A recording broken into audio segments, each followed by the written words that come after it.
Sampainya happy reading. Asteris asteris asteris.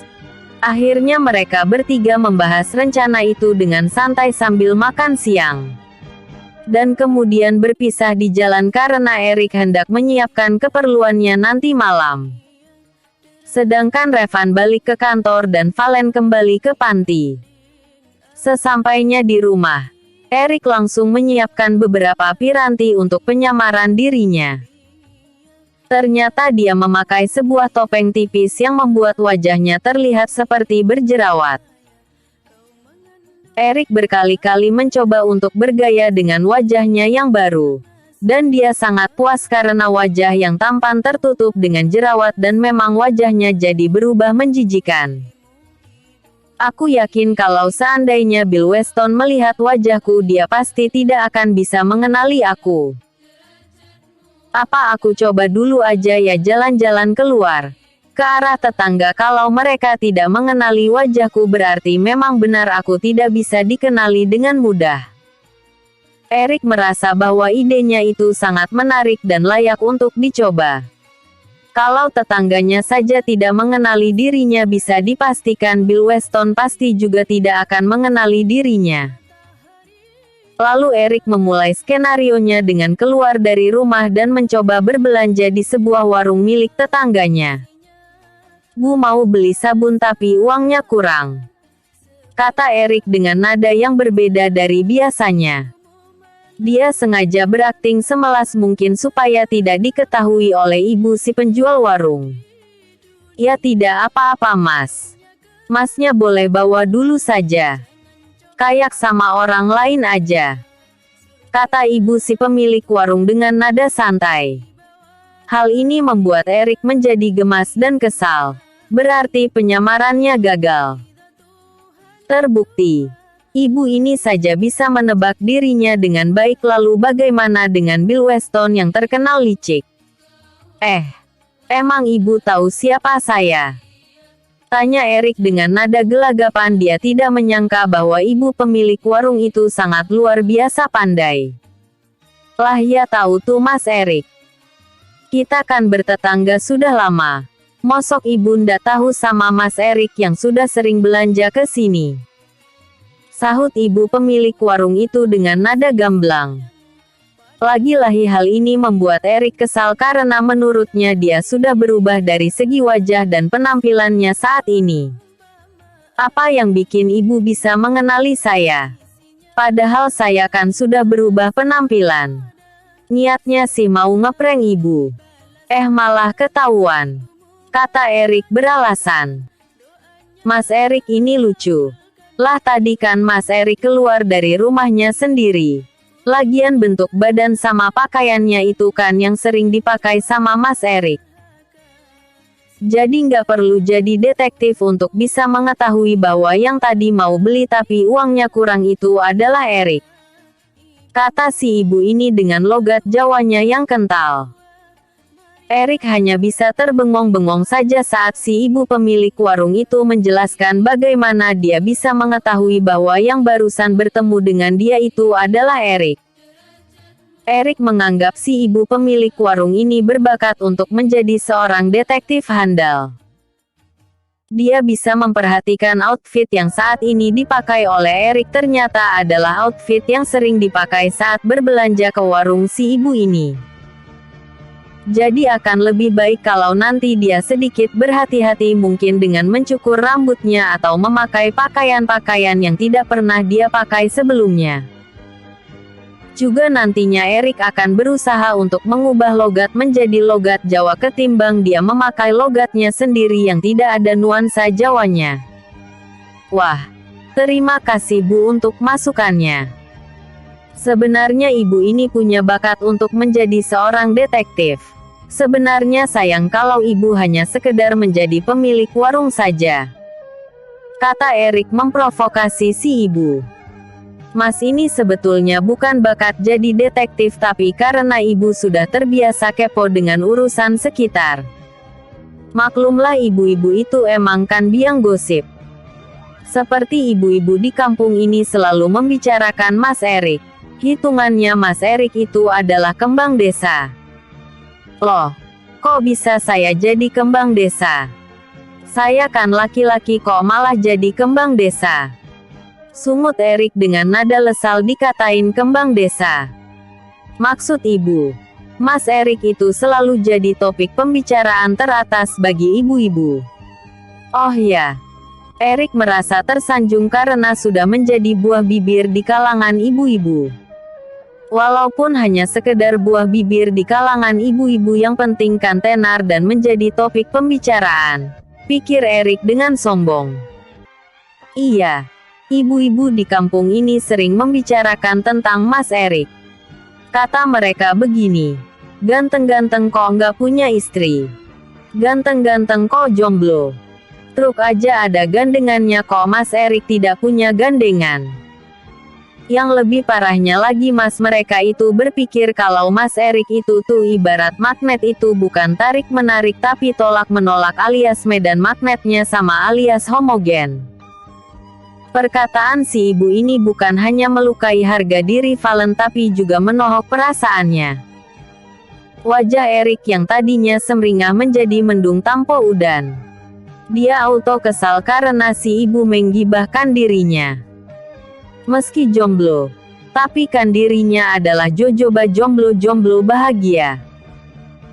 Awalnya Erik memuja si ibu dengan segala prediksi yang tepat tadi. Memuja karena dipikir si ibu dan geng membicarakan ketampanannya. Sekarang berbalik membenci geng si ibu karena ternyata digibahin homogen. Astaga, Erik masih doyan lubang ya.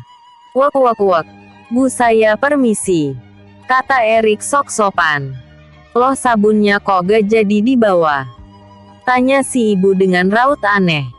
Gak jadi beli. Lah kenapa? Gak ada duit kan, dia ngutang dulu mas, katanya sambil menyodorkan sabun yang tadi diminta Erik. Gak mau. Nanti saya digibahin. Udah magnetnya tolak menolak. Suka ngutang juga. Bye, kata Erik dengan nada kesal. Tapi herannya si ibu malah tertawa terbahak-bahak, membuat Erik penasaran kenapa si ibu pemilik warung itu malah ketawa ketiwi. Bukankah tadi si Erik udah pasang wajah sok keras karena kesal dengan kabar yang diberikan oleh si ibu pemilik warung itu?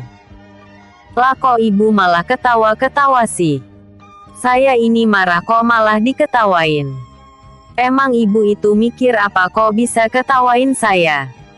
Banyak murid yang tiba-tiba juga penasaran kenapa si ibu ini malah mengetawain dirinya. YNTKTS, jawab si ibu santai. Hah? Apa itu? Tanya Erik penasaran. Yonda tahu. Kok tanya saya? Hahaha, sahut si ibu dengan gaya jahilnya. Erik semakin kesal dong. Bisa-bisanya pria tampan dan modern seperti dirinya bisa kalah dengan seorang ibu-ibu penjaga warung saja. Masa si ibu-ibu lebih gaul daripada dirinya dan ngerti bahasa-bahasa slengean? Karena kesal si Erik langsung berlalu dari tempat itu. Tanpa pamit. Tolong dicatat ya. Tanpa pamit lagi. Setelah Erik berlalu, si ibu ini hanya bisa berkata dengan lirik. Pantesan saja jodohnya jauhlah orang kok sukanya marah-marah. Tampang boleh ganteng, wajah dan penampilan keren, tapi kalau sukanya marah-marah kayak begitu ya wanita-wanita pasti lari. Sedang Erik yang pulang dengan membawa kegondokan hatinya berusaha meredam kekesalannya dengan mandi dan segera bersiap untuk berangkat ke tempat prostitusi milik Alicia. Mungkin dia akan minum-minum tipis di sana. Yah, maklum kekesalan hatinya harus bisa dihalau dengan bersenang-senang. Sebetulnya dia ingin menunjukkan betapa dirinya bisa mendapatkan banyak wanita cantik. Dan ingin mengatakan sama semua orang kalau keadaannya saat ini karena ia terlalu pemilih. Erik juga ingin sekedar icip-icip di tempat yang menggelar banyak wanita cantik nan seksi di sana. Tapi sahabatnya sudah memperingatkan kalau dia tidak boleh melakukan hal itu. Erik berteriak frustasi. Ini semua gara-gara si ibu pemilik warung tadi. teriaknya kesal. Dan alhasil ibu si pemilik warung tersedak dan berkata, "Ya ampun, siapa yang lagi ngata-ngatain aku?" Gunam si ibu pemilik warung. TBC. Thor. Wok wok wok. Bu, yang lagi ngerasani kamu adalah Erik. Erik, Thor. Aku dikasih pasangan dong. Di pojokan. Thor. Kap kap. Nanti tak kasih. Pasangan sendal kamu yang hilang. Hahaha. Maaf. Abaikan aja yang ini. Thor lagi gak jelas gara-gara gajian belum turun dan ini sudah akhir bulan guys. Hibur Thor dengan vote, like dan give dong. Episode sebelumnya. RSMM 112. Episode berikutnya. RSMM 114. Dengan semangat 45. Erik yang sudah siap dengan penyamaran ala laki-laki jerawatan. Rambut yang dipotong sepak ala tentara dan menyemir sisa rambutnya dengan warna hitam alami. Wajahnya sangat berbeda, karena di sini ia tampak jelek dan sedikit menjijikan.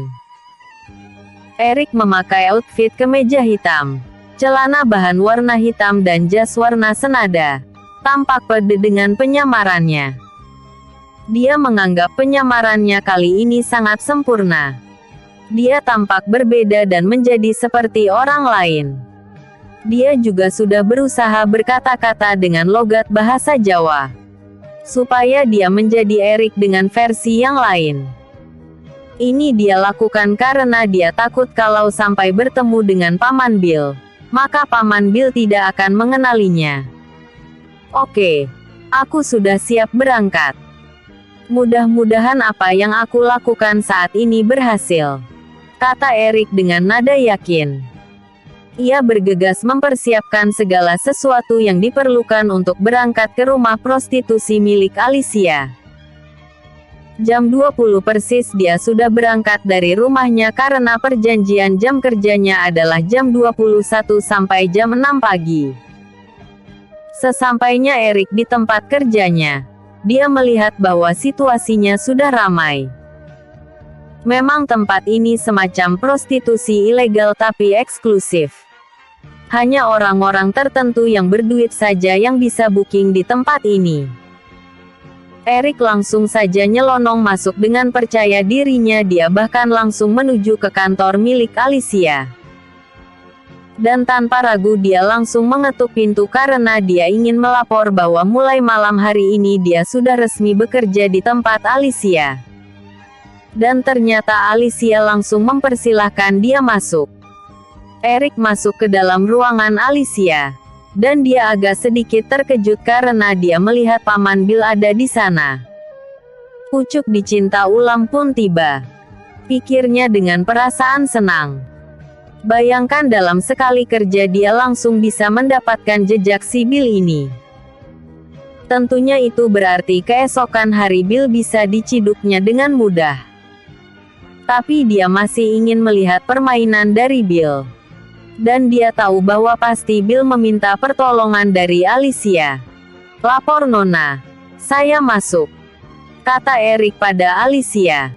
Alicia menatap Erik dengan wajah terkejut. Dia tidak menyangka kalau wajah Erik bisa rusak. Dan saat ini memang Erik terlihat sedikit jelek.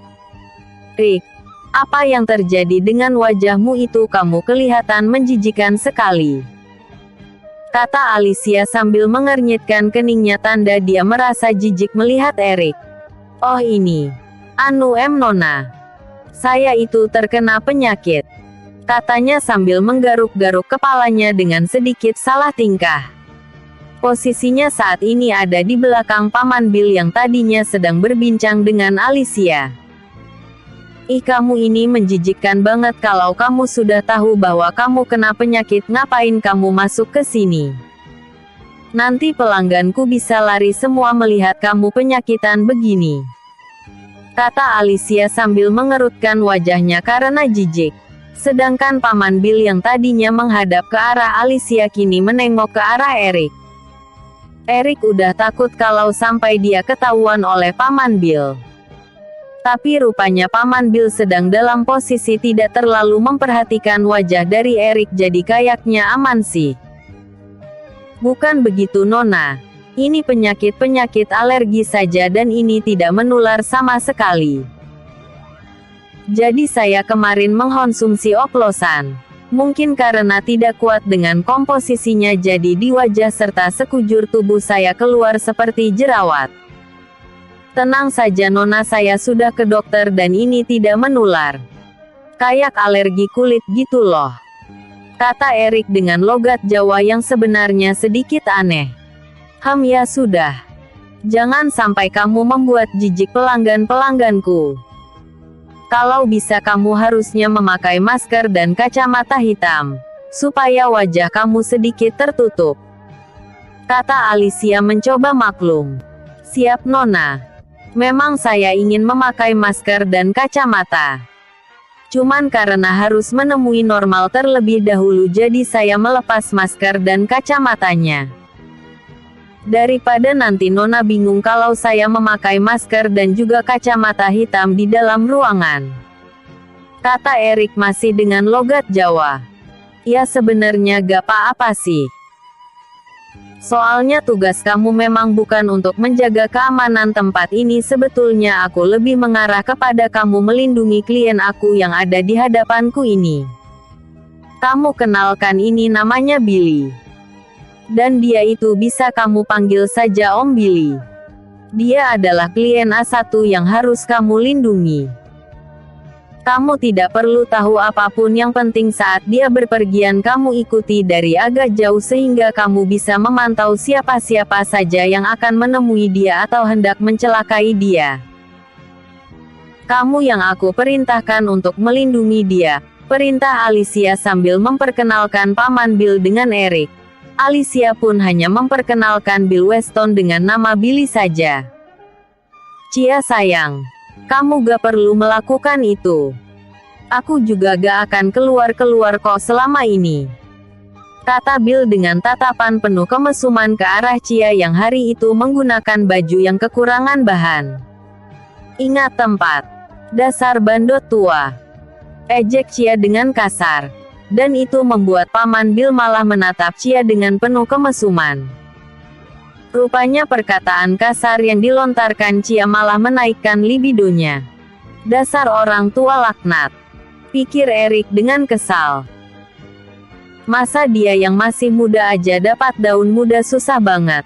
Ini bandot tua bau tanah malah bisa dapat gadis cantik mulus kayak Alicia. Nasib, nasib. Dirinya yang masih perjaka tongtong, malah gak bisa dapetin wanita secantik Alicia. Lalu gimana dengan job deskripsi saya Nona? Jadi apa gak? Tanya Erik dengan nada ketus karena kesal dikacangin oleh pasangan mesum itu. Mereka malah saling flirting. Gimana kagak kesel? Bahkan tangan Bill sudah gak ada di tempatnya, mungkin sedang ada di bawah meja sibuk meraba tempat-tempat intim wanita yang lebih pantas menjadi anaknya itu. Nanti aja aku akan panggil kamu lagi. Biar sementara aku akan urus si bandot tua ini dulu supaya dia Erik kesal luar biasa. Masa mereka make out di depannya? Dikira dirinya gak akan kepingin apa? Ya pasti pingin lah. Tapi sebagai orang yang terpelajar, adiknya tidak berdiri sembarangan. Ada tata cara dan tata kramanya. Waka. Erik langsung keluar ruangan tanpa pamit. Kesal dengan tingkah tanpa adab bandot tua itu. Ya ampun, apa Erik lupa ini tempat apa? Ini kan tempat maksiat. Ia mau menghubungi Revan dan Valen tapi ia lupa kalau semestinya dia tidak melakukan hal itu sekarang. Tembok tempat prostitusi ini ada telinganya. TBC. Jadi deg-degan. Bakal ketahuan apa tidak? Next episode ya. Episode sebelumnya. RSMM 113. Episode berikutnya. RSMM 100.